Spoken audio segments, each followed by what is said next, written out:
Kami mempersembahkan renungan Santapan Rohani, terjemahan dari renungan Our Daily Bread.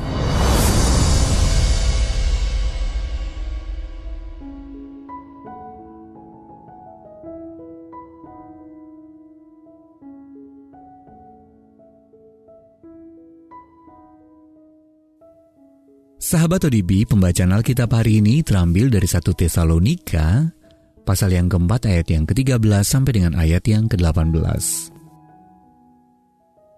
1 Tesalonika pasal yang keempat ayat yang ke-13 sampai dengan ayat yang ke-18.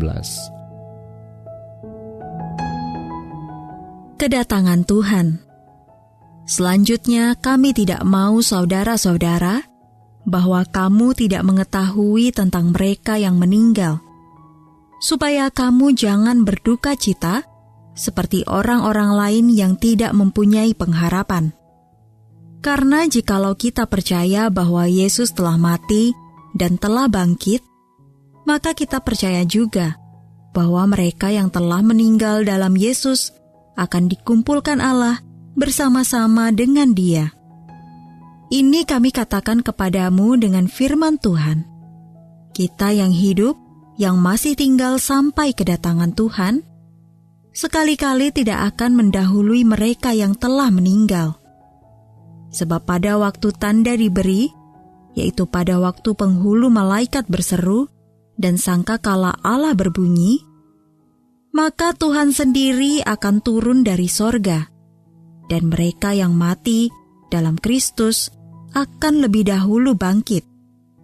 Sesudah itu, kita yang hidup, yang masih tinggal, akan diangkat bersama-sama dengan mereka dalam awan menyongsong Tuhan di angkasa. Demikianlah kita akan selama-lamanya bersama-sama dengan Tuhan. Karena itu, hiburkanlah seorang akan yang lain dengan perkataan-perkataan ini.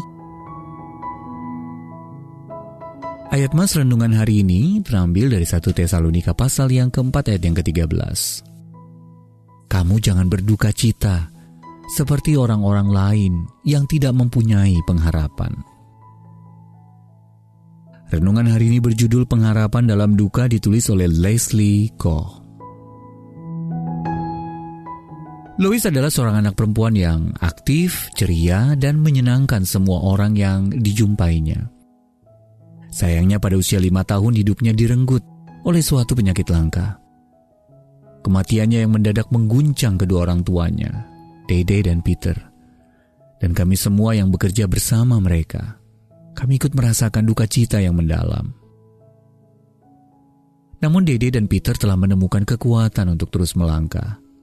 Ketika saya bertanya kepada Dede bagaimana mereka dapat bertahan, ia berkata bahwa mereka mendapat kekuatan ketika memikirkan di mana Lois berada sekarang, yaitu dalam dekapan Yesus yang penuh kasih.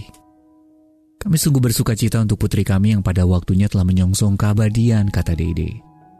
Oleh anugerah dan kekuatan Allah kami mampu melewati masa perkabungan dan dapat terus mengerjakan tugas-tugas yang telah Allah percayakan kepada kami. Penghiburan yang dirasakan Dede datang dari keyakinannya akan hati Allah yang telah menyatakan dirinya melalui Yesus Kristus.